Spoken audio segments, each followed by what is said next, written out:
안녕하세요. 과학으로 보는 세상씨. 오늘도 값진 과학 이야기 가득 싣고 돌아왔습니다. 수리 마수리 매직키드 마수리 아브라카다브라 얄리얄리 얄라숑 얄라 이압. 오, 대단하죠. 제 결혼 반지입니다. 이런 거 말씀하신 거 아니에요? 오 맞습니다. 예. 왕반지 탐나네요. 네. 가지실래요? 탐납니다. 예. 가지신다는 얘기는 안 하시네요. 과거에는 이런 일들이 마술처럼 여겨졌었는데요. 네. 이제 과학 기술이 발전하면서 이제는 귀한 보석도 기술로 만들어낼 수 있다고 하네요. 잠시만요. 그 얘기인즉슨 옛날 옛적에 그 돌덩이를 금덩이로 만들어준다는 연금술, 그 연금술의 비밀이 뭐 과학으로 지금 밝혀졌다는 얘기인가요? 기환 씨, 예. 몰랐어요? 밝혀진 지 오래됐어요. 네? 아니, 저만 모른 거예요? 그러고 보니까 지금 제작진들 다 아는 눈치네. 이제는 금을 넘어서 다이아몬드까지 버려졌던 자원마저 가치 있게 재탄생하는 신연금술의 시대가 열리고 있습니다.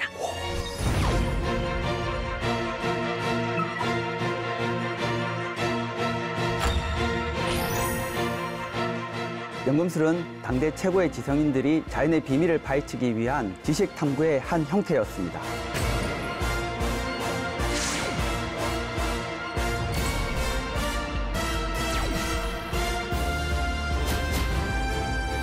미래의 연금술은 인간의 필요에 따라 물질의 본질을 바꾸고 설계하는 창조과학이 될 것입니다.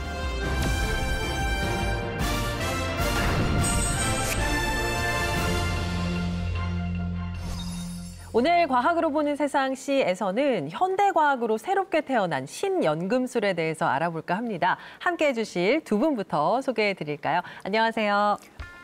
아주대학교 첨단 신소재공학과에서 교수로 재직 중인 유학기입니다.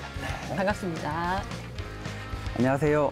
한국재료연구원 에너지환경재료연구본부 본부장이자 UST 신소재공학과 교수로 재직 중인 최승목입니다. 반갑습니다. 박수. 네, 최근에 과학계 이슈를 보면요, 이 신연금술이라는 단어를 참 많이 볼 수 있습니다. 네. 새로운 물질을 개발하거나 또 폐자원을 유용한 자원으로 바꾸는 기술을 개발했을 때 신연금술이라는 단어를 참 많이 사용하더라고요. 우리가 원래 알던 이 연금술과 지금의 우리가 쓰고 있는 연금술이라는 단어 차이가 뭘까요? 원래 연금술이라고 하는 것들은 이 중세 시대에 우리가 일반적으로 좀 흔했던 금속들, 예를 들어 구리나 이 납 같은 금속들을 이제 비싼 금속, 금으로 바꾸고자 하고 싶었던 학문이었죠. 그때 그 특징적으로 보면은 약간 그게 단 학문이라기보다는 어떠한 종교나 철학, 심지어 이때 마법적인 요소까지 좀 포함된 약간 신비주의적인 그런 학문이었다고 볼 수 있어요. 그런데 반면에 오늘날의 이제 연금술이라고 하면은 우리 인류에게 진짜 필요한 것, 그다음에 인류가 더 이상 사용하다 쓰지 못하는 이러한 자원, 재료들을 어떻게 하면 다시 재활용해서 쓸 수 있을까? 이런 것들이 실질적으로 보면 가장 인류에게 필요한 재료를 만들 수 있는 실용과학의 최전선과 같은 그런 것이라고 볼 수 있을 것 같습니다. 네. 그러니까 이제 과거의 연금술사들은 조금 억울했겠다라는 생각이 좀 드는 게, 그러니까 이게 학문이 아니고 신비주의라고 하면은 뭔가 대놓고 공개적으로 이 연금술을 할 수 있는 게 아니고 뭔가 은폐하고 엄폐해가지고 숨어서 비밀리에 좀 시크릿하게 진행하는 경우가 많았을 것 같은데 어떻습니까, 본부장님? 사실 중세시대의 연금술사들은 정치적으로나 또는 종교적으로 탄압이나 억압을 좀 많이 받았습니다. 금속을 금으로 만든다는 것 자체가 사회적 규범이라든지 또는 종교적으로 보면 좀 충돌할 여지가 좀 많이 있거든요. 그렇죠. 많은 연구자들이 그래도 거기에 대해서 많은 관심을 가지고 있었고요. 비밀리에 많이 연구를 수행을 했습니다. 흔히 우리가 알고 있는 과학의 아버지라고 불리는 많은 분들, 위대한 연구자들도 몰래 멀리 숨어서 많은 연구를 진행했었거든요. 그래요? 가장 대표적인 만유인력 법칙으로 유명한 뉴턴. 그렇죠. 아이작 뉴턴 같은 경우에도 생애 3분의 1 이상을 연금술에 바쳤습니다. 그래요? 이건 잘 몰랐던 사실인데. 네. 다양한 금속들을 금으로 바꾸기 위해서 많은 실험들을 했었고요. 신비주의적인 상징이나 또는 연금술 문서를 직접 해석을 하기도 했습니다. 그리고 또 다른 분은 이제 보일의 법칙으로 유명한 로버트 보일이 있는데요.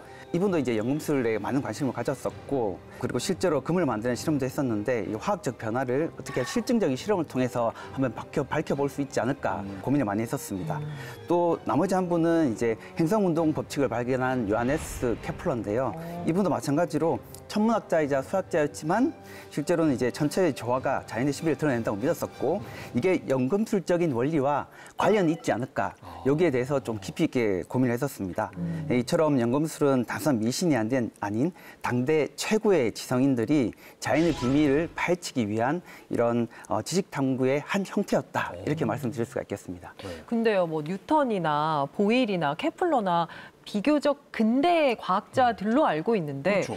연금술의 역사는 그보다 훨씬 더 오래되지 않았나요? 네, 따지고 보면 이 연금술이라고 하는 것들의 근원을 거슬러 올라가 보면 고대 이집트 시대까지 생각해 볼 수 있어요. 그러니까 이집트에서 당시에 제일 미라 아시죠? 네. 미라가 왜 중요한가 하면 시신의 부패를 어떻게든 최대한 막으려고 했던 그 결과물인 거잖아요. 그렇죠? 그러니까 시신의 부패라고 하는 것들은 궁극적으로 물질이 어떠한 요인에 의해서 다른 물질로 바뀐다는 거니까 모든 물질들은 어떠한 무슨 이유에서든지 다른 물질로 바뀔 수 있다는 어떤 근본적인 개념을 확장해서 가지고 있었던 것 같아요. 그래서 이제 이게 그리스 시대로 넘어가면서 우리가 보면 사원소설이라고 아리스토텔레스가 주장했던 모두 세상의 모든 물질은 물, 불, 흙, 공기, 4개로 이루어지는 것이니까 이에 의해서 파생된 물질들은 서로 변환될 수 있지 않을까라는 어떤 사상적 근원을 또 제공했었죠. 그 시간이 또 지나가지고 이제 그 헬레니즘 시대 알렉산드리아를 거쳐가지고 이런 사상들이 이제 이슬람으로 이제 전파가 되는데 어떠한 실험적인 방법을 통해서 무언가를 만들어 보려고 했던 최초 시대였고 어떻게 보면 그게 오늘날의 어떤 화학 실험의 근간이 되었다라고도 볼 수 있을 것 같습니다. 그러면은 그런 연금술 덕분에 좀 이렇게 발견하게 된 과학적 원리들도 좀 많을 것 같은데 어떻습니까? 실제로 보면 연금술 덕분에 현대 과학 기술이 발전을 했다라고 해도 과언이 아닙니다. 뭐 예를 들면 증류, 여과, 승화, 그다음에 뭐 결정화 이런 기법들이 연금술을 통해서 이제 정립되었다 이렇게 말씀드릴 수도 있고요. 그래요? 네, 그리고 왕수와 같은 이런 강력한 용매 라든지 아니면 기본적인 정류장치 이런 것들도 대부분 이때 정립되었다라고 말씀드릴 수가 있겠습니다. 게다가 물질을 구성하는 사원소설에 관련된 이런 것들도 다 원소 개념으로 발전을 이어졌고요. 뭐 질량 보존의 법칙이라든지 화학 반응 개념 같은 것들도 연금술 연구에서 영감을 받은 많은 연구자들이 정립한 것이다라고 말씀드릴 수도 있겠습니다. 그러니까 당대에는 뭐 신비주의적이었다라고 말씀드릴 수 있겠지만 그 실험 과정에서 그런 많은 것들이 밝혀져서 현대 화학과 재료의 뿌리가 되었다라고 말씀드릴 수 있겠습니다. 자, 그러니까 신비로운 마법으로만 알고 있던 연금술이 알고 보니 현대과학의 밑바탕이 된 아주 중요한 역사였는데요. 과거 연금술사들이 구리를 금으로 만드는 방법 어땠을까요?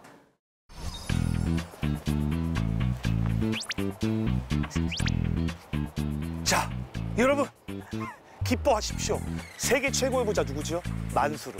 저 오늘 기환이가 말이죠. 만수르의 뒤들리요. 한국의 만수르. 기수르가 될 것 같습니다. 아, 나 이거 지금 말해야 되나 막 지금 입이 막 근질근질한데 오케이.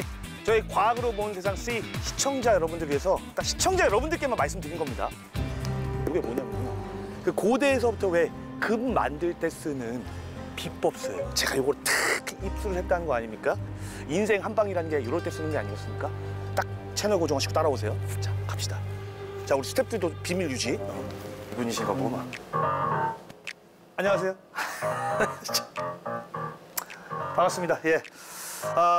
대한민국의 만수르 개명 신청 막 마치고 왔습니다. 기수르라고 합니다. 누구시죠? 네, 저는 성균관대 기수로가 되고 싶은 김병훈이라고 합니다. 연관도 좀 욕심이 좀 있구나. 이 비법서대로 하면은 금을 만들 수 있다고 하던데. 이 비법서대로 하면 되나요? 아이, 그렇다니까요. 아이, 어떻게 진짜 금이 좀 될 것 같아요? 글쎄요. 안녕하세요. 오늘 실험 의뢰를 맡은 김성원 연구원이라고 합니다. 네. 반갑습니다. 반갑습니다. 자, 교수님께 뭐 얘기 들었겠지만은 오늘 저 열심히 도와주시면은 네, 제가 학비 다 대드릴게요. 여러분 말이죠. 사자성어로 일확천금 많이 들어보셨죠? 그걸 오늘 제가 이 시간에 여기에서 확실하게 보여드리겠습니다. 자, 렛츠 기릿. 뭐부터 하면 됩니까? 비커에 아연 구슬이 담겨 있는데요. 지금 보시는 이 NaOH, 수산화 나트륨을 일단 하나 넣어주시면 됩니다. NaOH. 네. 이거 다 넣어요? 물에 잠길 정도로만 넣으셔도 됩니다. 아연 구슬이 들어있는 비커 안에 수산화 나트륨을 넣었잖아요. 네. 이 수산화 나트륨은 Na+랑 OH-, 즉 나트륨 이온이랑 수산화 이온으로 분해가 되어 있는데 이 특히 수산화 이온이 아연 구슬하고 만나가지고 수산화 아연이 돼요. 수산화 아연이 된다. 네. 가열을 이제 해볼 건데 네. 이 왼쪽에 있는 이 온도를 올려주는 걸로 한 중간 정도까지 네, 온도를 올려주시면 됩니다. 중불로. 네. 오! 이 수산화 나트륨이 지금 끓고 있습니다. 이제 시작입니다. 오! 네, 지금 구리판을 이제 한번 넣어보세요. 알겠습니다. 예, 앞으로 봐도 뒤로 봐도 위로 봐도 예, 아래에서 봐도 다 그냥 굴입니다. 예. 전형적인 구리 색깔. 예. 여기서 이제 어떻게 되는 거예요, 저게? 이 구리판이 점점 은색으로 변하게 될 겁니다. 아, 야, 이게 또 금이 되기 위한 과정의 중간에 이제 은으로 바뀌는 그게 있구나. 네, 그렇죠. 오? 일단 지금 이쪽 면은 갑자기 확 바뀌었어요. 여기. 오! 오! 잠깐만. 저희 분명 아까 저 구리를 넣었잖아요. 네, 구리를 넣었죠. 은으로 바뀌어버렸습니다. 하지만 전 이걸로 부족합니다. 물론 저도 평소에 은 좋아합니다만 네. 제가 원하는 건 일확천 은이 아니고 일확천 금. 금을 원하거든요. 연구하신 지 얼마 안 돼가지고 이 비법서에 뭔가 좀 있을 것 같은데. 제가 알려드리겠습니다. 확실히 할 수 있어요? 확실할 수 있습니다. 이거 어떻게 하면 돼요, 이제? 불에다가 3에서 4초간 아주 살짝만 가열해 주시면 됩니다. 오! 됐어요!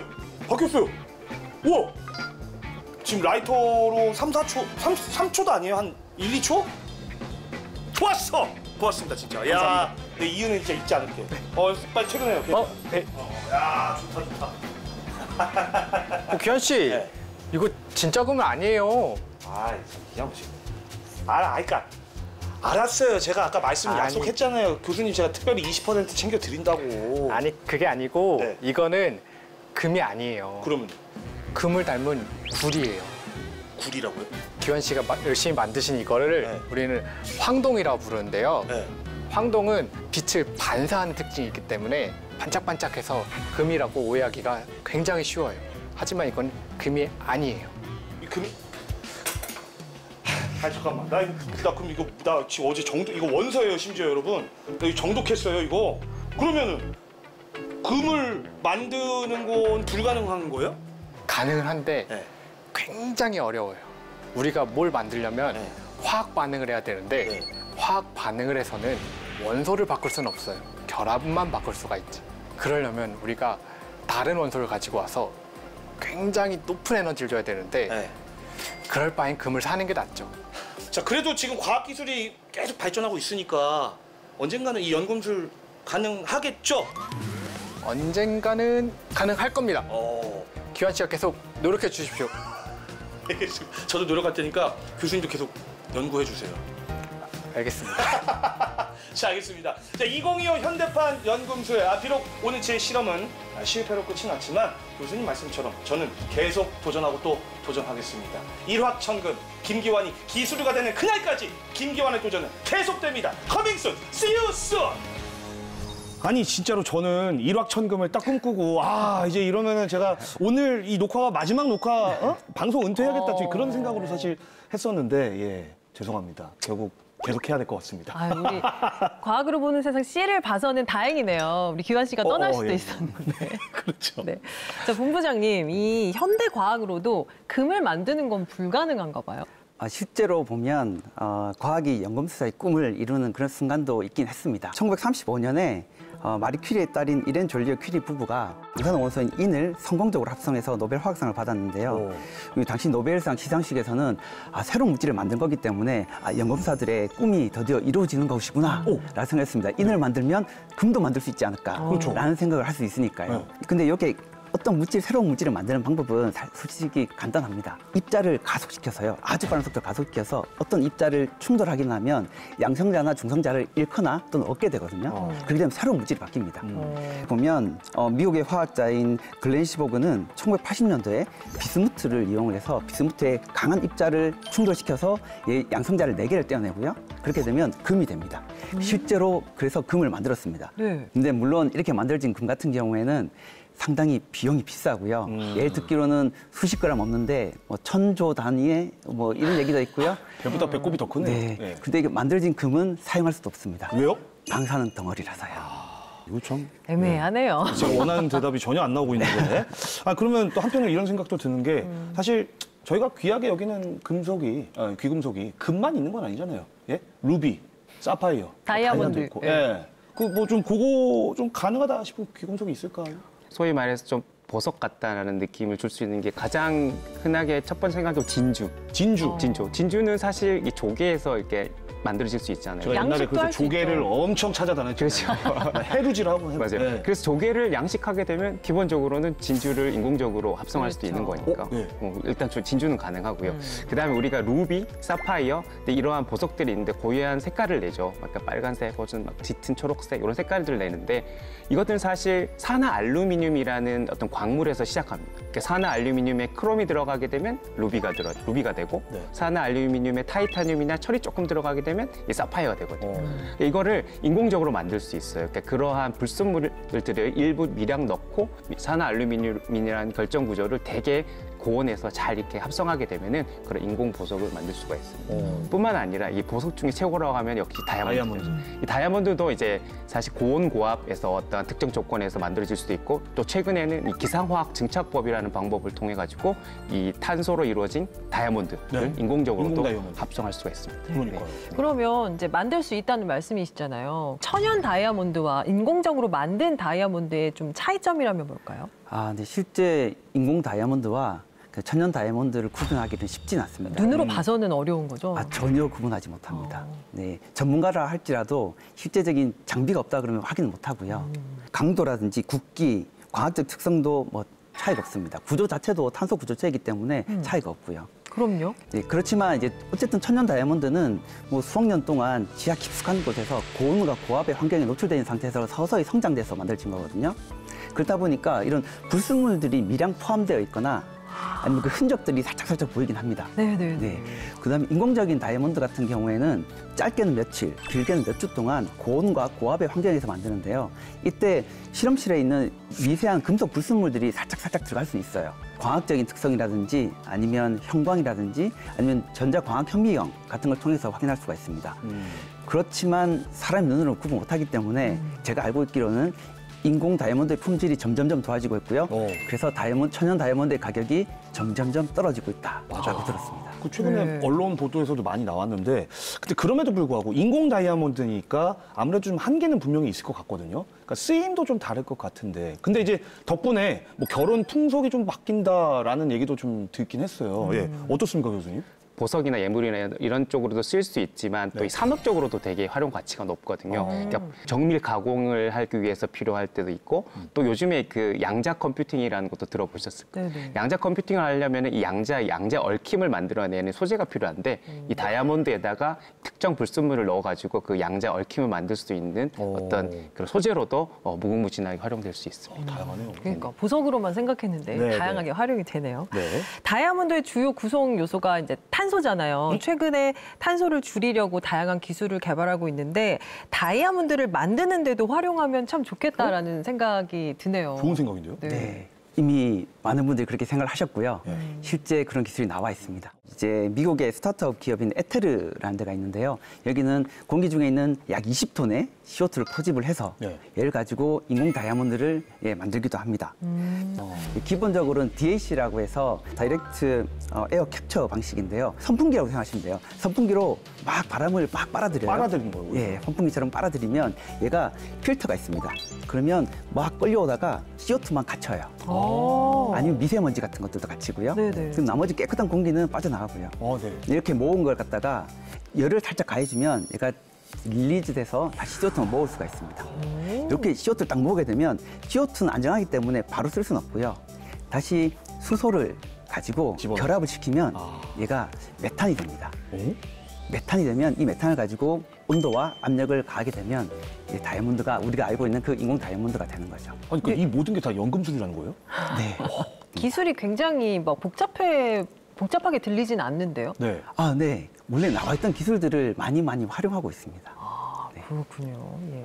이산화탄소나 미세먼지를 모아서 네. 다이아몬드를 만든다는 건데 새로운 발상이네요. 사실 흔한 물질을 귀금속으로 바꾸는 게 연금술이잖아요. 그렇죠. 최근에 세계 각국에서 뭐 폐기물 처리 문제라든지 에너지 고갈 문제로 골머리를 앓고 있습니다.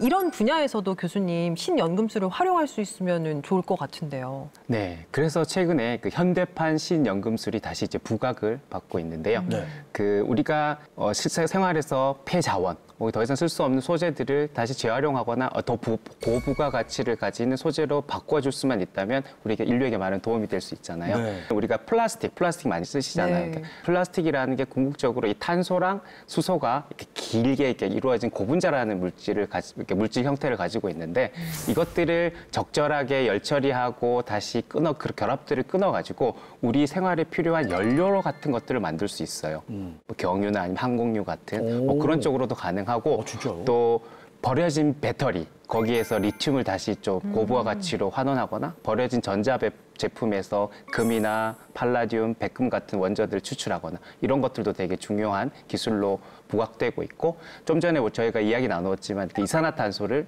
활용해서 고부가 가치 다이아몬드 같은 것들을 만들 수 있는 것들 이런 모든 것들이 다 현대판 신연금술이를 할 수 있고 궁극적으로는 이러한 신연금술이 인류의 지속 가능한 발전을 위해서 점점 더 각광받고 있다라고 볼 수 있을 것 같습니다. 환경에도 도움이 되고. 그러니까요. 그럼 교수님 저 이거는 개인적으로 궁금한 건데 요즘 막 업사이클 이런 개념 많잖아요. 그 말씀하신 플라스틱 이런 걸 녹여서 새로운 어떤 물건으로 만들어내는 그럼 이런 업사이클도 어떻게 보면 그 기원이 연금술이라고 봐도 되나요?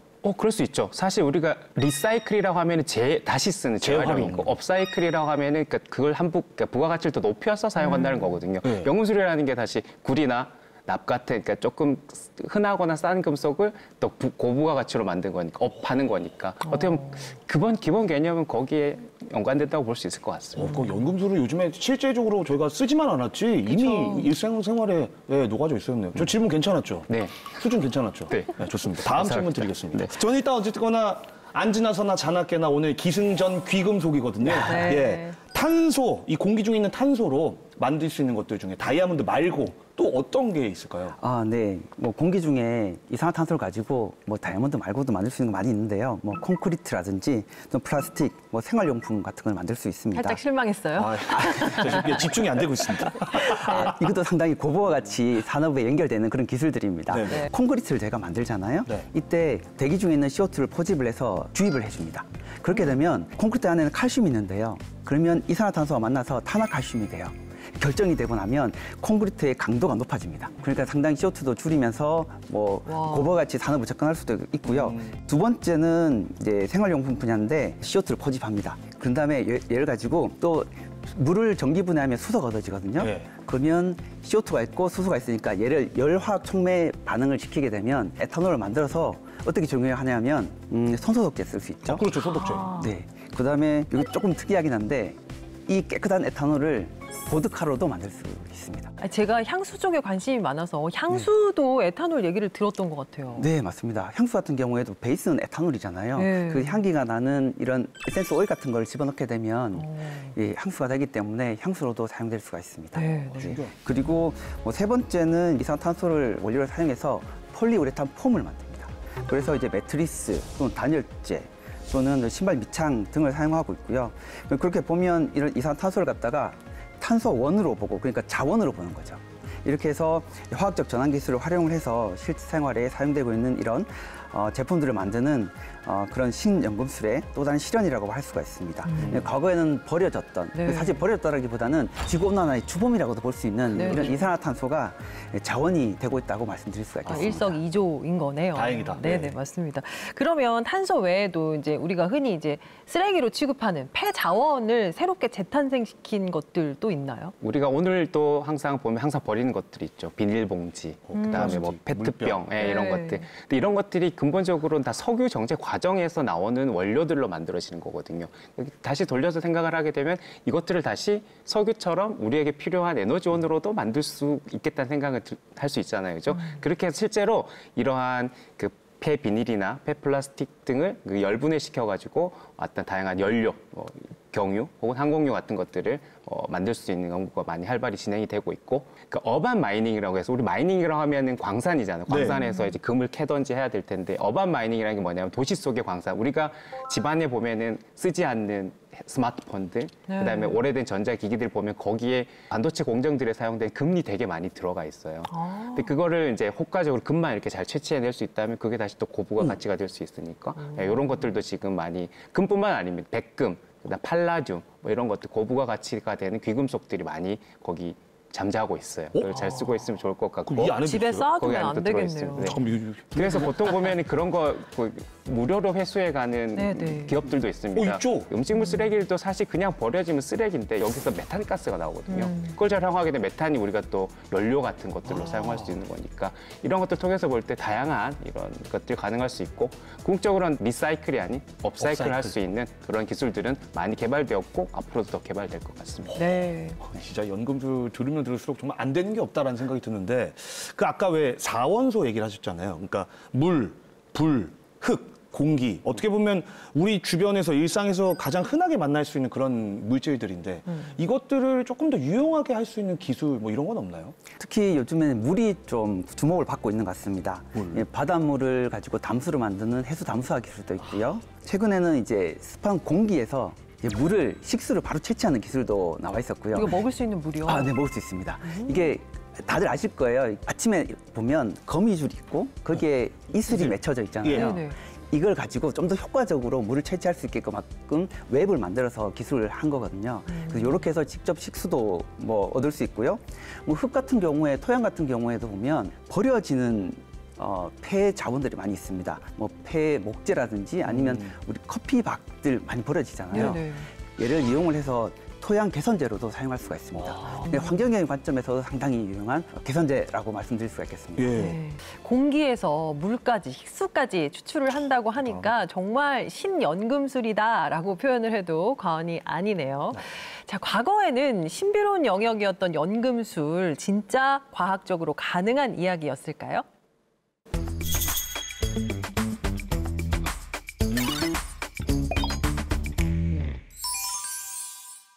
고양이 배설물, 납, 식초를 섞어 끓이면 금이 나온다. 지금 들으면 황당한 이야기 같지만 실제로 중세 연금술사들이 시도했던 금 레시피 중 하나입니다.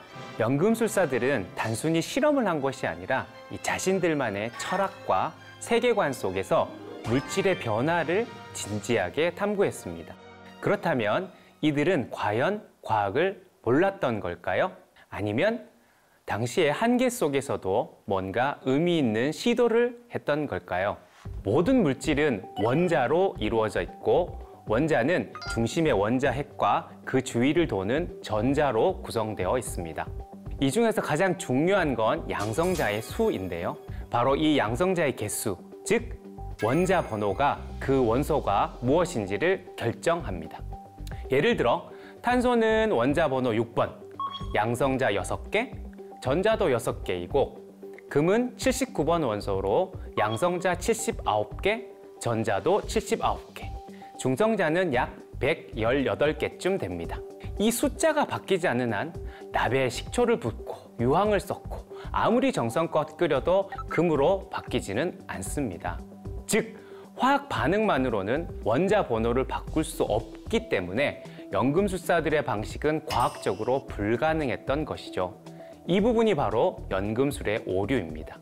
그런데 여기서 흥미로운 전환이 생깁니다. 1980년 미국의 화학자 글렌 시버그 박사는 입자 가속기를 이용해 실제로 금을 만들어냅니다. 그가 사용한 원소는 원자 번호 83번 비스무스였고 여기에 고속의 입자를 충돌시켜 4개의 양성자를 제거함으로써 양성자의 개수 79개, 즉 금과 동일한 원자 번호를 가지는 원소를 얻는 데 성공합니다. 이 과정은 단순한 화학 반응이 아니라 핵 반응을 이용해 원자핵 내부의 구조를 변화시킨 것으로 과거 연금술사들이 상상조차 할 수 없었던 방식입니다. 결국 이론적으로는 연금술의 꿈이 핵물리학이라는 새로운 도구를 통해 실현된 순간이라고 볼 수 있습니다. 물론 이 방식은 매우 비효율적입니다. 금 1g을 만드는데 수천만 원에서 수억 원의 비용이 들고 방사성 폐기물도 생기기 때문에 실용성은 전혀 없습니다. 하지만 과학이 과거의 환상을 가능한가? 라는 질문으로 바꾸고 실제로 그것을 실현해 봤다라는 사실은 무척 인상적입니다. 그렇다면 과연 연금술은 과학이 아니었을까요? 꼭 그렇지만도 않습니다.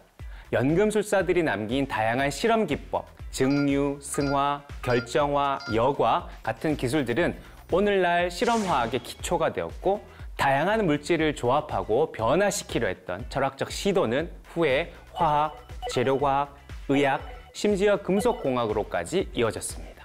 그들이 정확한 답에 도달하진 못했지만 물질의 변화에 대한 탐구 자체는 과학의 출발점이었습니다. 과거 연금술이 실패한 이유는 이론이 부족했기 때문이 아니라 시대가 요구하는 도구가 없었기 때문이죠.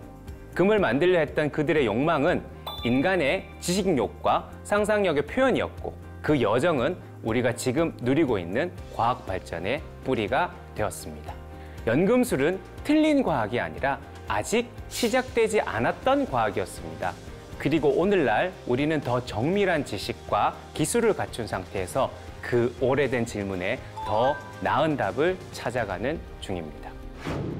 뭐 재료 과학, 약학까지 이 연금술을 사람에 비유한다면 요즘 말로 이제 인플루언서가 아닌가 생각이 듭니다. 진짜 영향력이 상당한 것 같은데요. 네네. 뭐 그야말로 과거 연금술사들의 이 수많은 시행착오, 이 또 발견, 연구 덕분에 또 지금의 이 과학이 이렇게 눈부신 발전을 이룰 수 있지 않았나 생각이 듭니다. 그렇습니다. 예.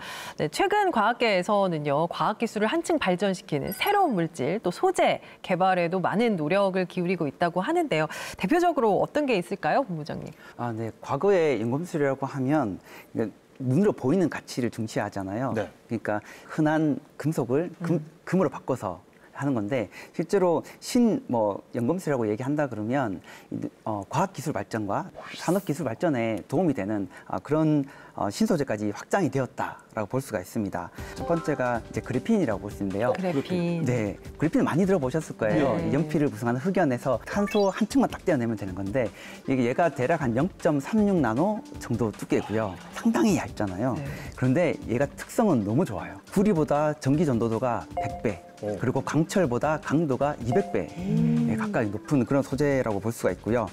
그렇기 때문에 반도체, 배터리, 유연 디스플레이, 우주항공 소재까지 광범위하게 현재 사용되고 있습니다. 또 하나는 이제 탄소 나노 튜브인데요. 요거는 이제 어떻게 보면 이런 빨대라고, 자그마한 빨대라고 볼 수도 있고요.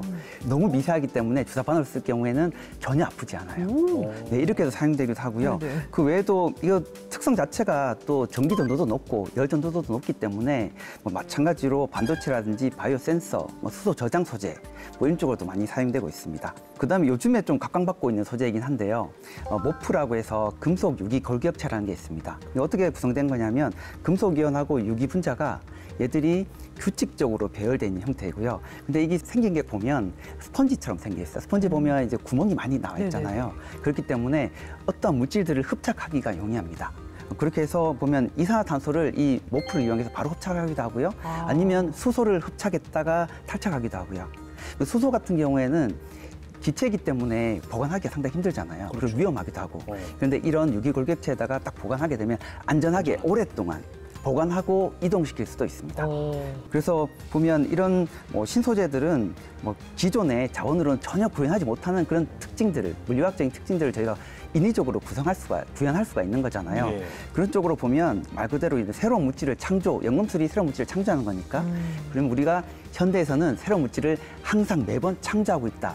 신연금술이다. 과학기술이 곧 신연금술의 후배쯤 된다? 이렇게 표현할까요? 네, 그렇게도 볼 수 있다고 볼 수가 있겠습니다. 와, 이런 신소재에 대한 연구가 앞으로 계속 이뤄져야 할 텐데요. 우리나라 현재 현황은 어떤가요? 현재 우리나라에서도 신소재 연구 분야에서는 굉장히 빠르게 발전하고 있다라고 말씀드릴 수가 있겠습니다. 특히 보면 이제 산학연이 중심이 되어서 소재, 부품, 장비 산업 관련돼서 많은 연구를 진행을 하고 있고요. 예. 투자가 많이 진행되고 있고 앞으로도 투자가 많이 진행되어야 될 분야라고 생각할 수가 있겠습니다.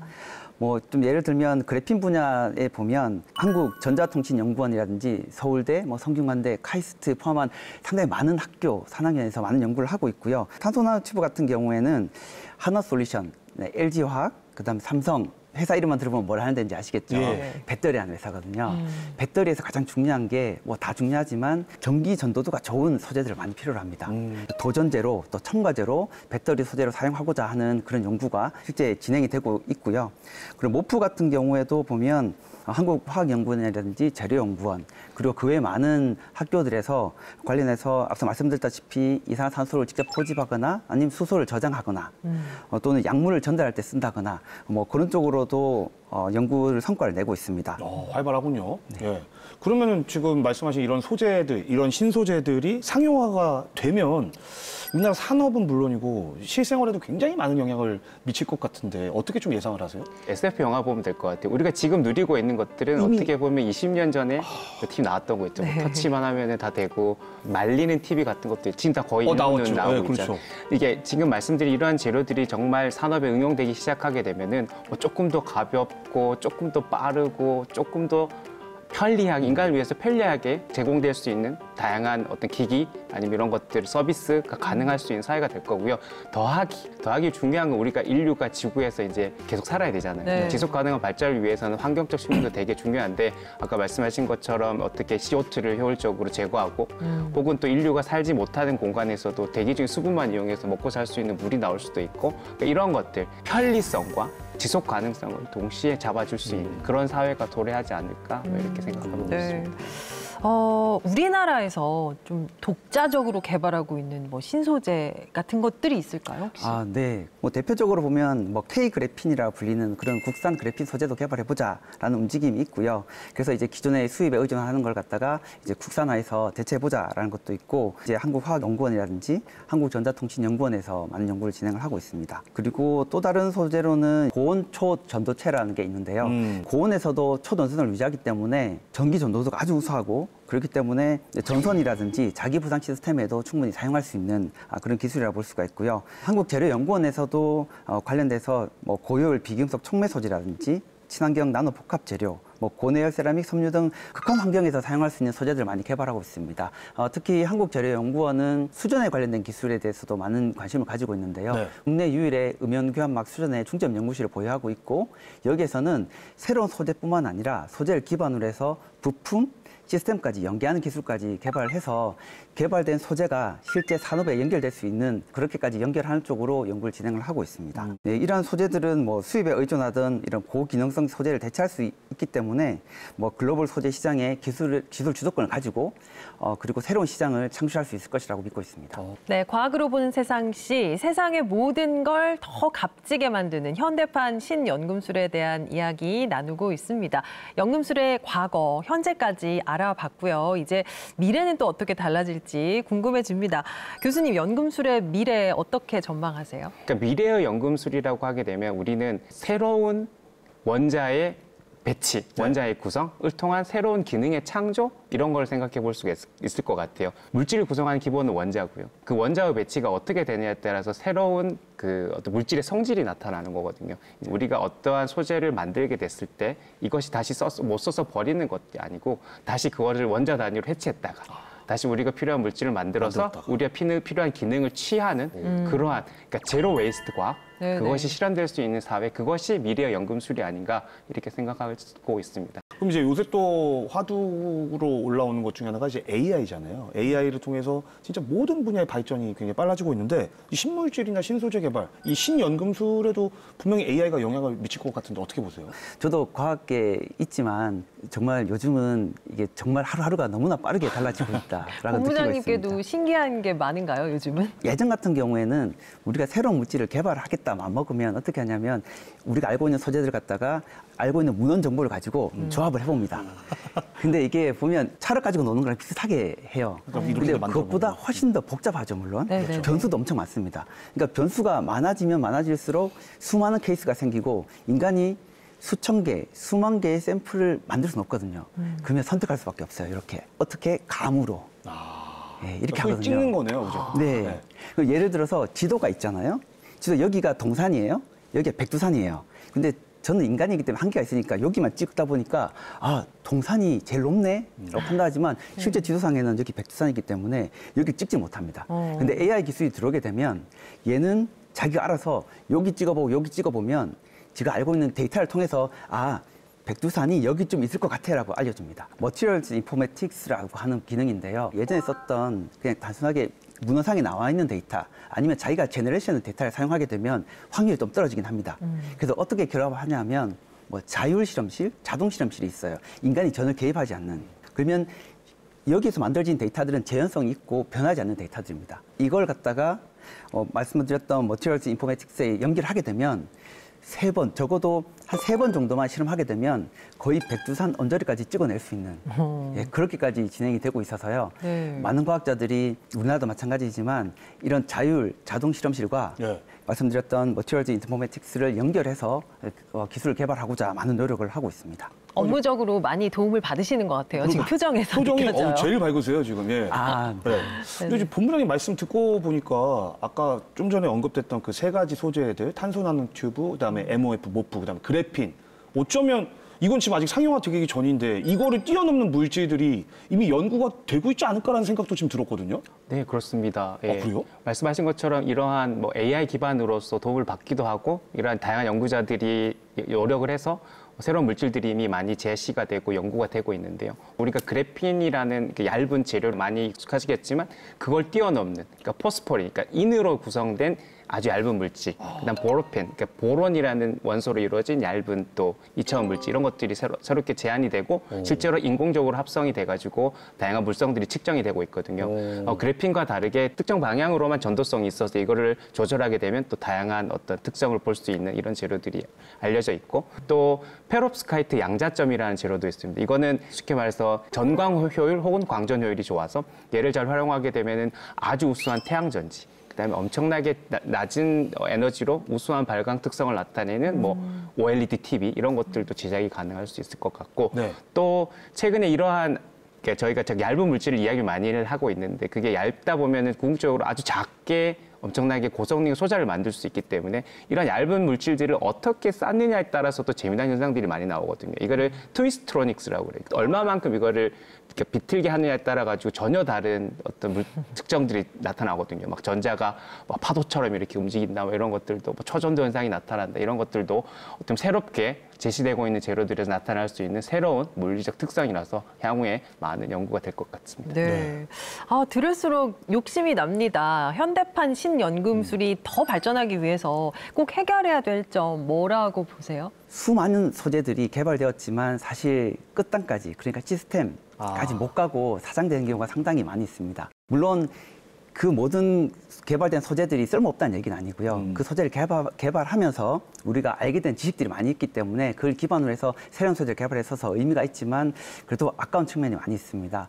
그래서 요즘에 많이 생각하는 것들이 만들어진 소재가 가능하다 그러면 높은 확률로 뒷단까지 연결되었으면 좋겠다라는 생각을 많이 하고 있습니다. 네. 그래서 그런 부분을 생각해 보면 소재를 개발함에 있어서 좀 고려해야 될 부분이 있지 않을까 생각하고 있고요. 첫 번째는 경제성이라고 말씀드릴 수 있겠습니다. 앞서 말씀드렸지만 금을 만들 수 있잖아요. 지금부터 해서. 근데 쓰지 못하면서 너무 비싸거든요. 그렇기 때문에 나중에 좀 대량 생산되었을 때 상용화될 수 있는 그런 기법을 통해서 좀 저렴하게 소재를 만들 수 있으면 좋겠다. 라는 생각이 있고요. 두 번째는 대량 양산 기술입니다. 저렴하게 만들려면 양산 기술이 돼야 됩니다. 그렇죠. 실험실에서 수 미리그램 만드는 거 가지고는 사실 톤 단위로 가는 거랑 또 전혀 다른 문제거든요. 그러면 수 미리그램 만들었을 때 나오는 그 물성이 톤 단위로 만들었을 때도 똑같이 나오게끔 하는 그런 연구도 동시에 개발해야 되지 않을까 생각을 하고 있고요. 마지막으로는 사회적 수용성 관점입니다. 어쨌든 폐자원을 쓰거나 아니면 폐기물을 활용하게 될 텐데 아무래도 주민 수용성을 생각하면 많이 좀 저하시잖아요. 시민들의 이해와 또 지지가 상당히 중요한 부분이지 않을까 생각하고 있습니다. 황금을 만들겠다는 꿈에서 시작된 연금술이 이제는 지구를 살리고 또 미래를 바꾸는 과학이 됐습니다. 새로운 가능성을 만들어내는 신연금술, 앞으로도 과학으로 보는 세상 시에서 주목하겠습니다.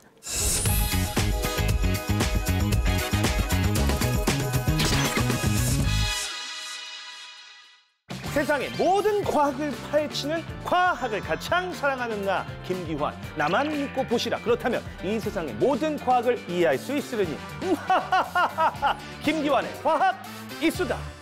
자, 지금이야 위험한 중금속으로 밝혀졌지만 중세 연금술사들에게 신비의 금속이라 불리던 수은, 이 연금술에 심취했던 아이작 뉴턴도 연금술 연구에 주로 수은을 사용했는데요.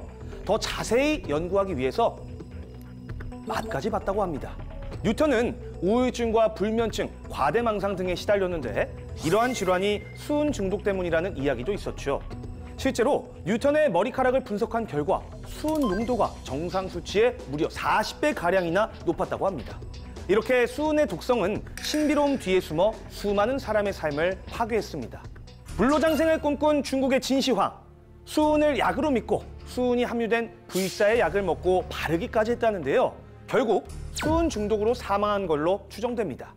영국 여왕 엘리자베스 1세는 피부 미백을 위해서 납과 수은이 섞인 백연가루 화장품을 사용했는데요. 그로 인해 피부 조직이 괴사하는 증상이 나타났다고 하네요. 19세기 펠트 제조에 질산 수은을 사용했던 모자 공장들. 그 부작용으로 공장 노동자들은 손떨림, 환각, 기억 상실 등의 증상을 겪었는데요. 그래서 매드 해터, 미치광이 모자 장수라는 억울한 별명도 갖게 됐죠. 1956년 일본 미나마타시에서 발생한 집단 수은 중독 사례도 있었습니다. 이 공장에서 흘러나온 메틸 수은이 바다를 오염시켰고 이 주변 어패를 먹은 사람들은 심각한 장애를 겪었는데요.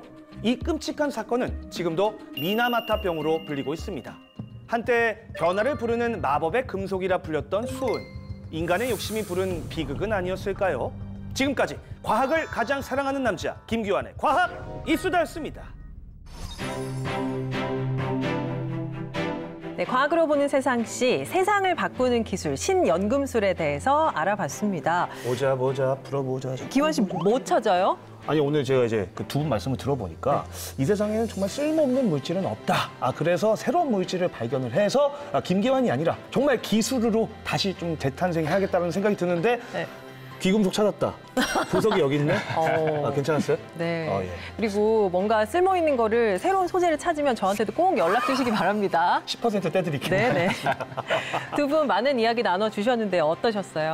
네, 오늘 매우 즐거웠습니다. 매우 즐겁고 이러한 현대판 연금술에 신소재 공학이 많이 기여하고 있다는 것을 알려드릴 수 있어서 되게 뜻깊었고요. 앞으로 더욱 열심히 연구에 매진하도록 하겠습니다. 네. 본부장님 어떠셨어요? 네, 저도 교수님과 마찬가지로 오늘 정말 즐거운 시간이었고요. 처음이라서 많이 떨리기도 했었는데 많이 도와주셔서 네, 잘할 수 있었던 것 같습니다. 그리고 저도 마찬가지로 이 신연금술이 신소재 공학으로 알려질 수 있게 된 계기가 될 수 있지 않을까 생각해서 좀 뜻깊은 자리였던 것 같습니다. 네, 감사합니다. 두 분 오늘 함께 해주셔서 고맙습니다. 네, 저희는 다음 시간에 더 흥미로운 과학 이야기 가지고 찾아오겠습니다. 과학이 보인다. 과학이 즐거워진다. 스치기만 해도 당신은 과학 전문가. 과학으로 보는 세상. 씨. 이것도 신소재입니다.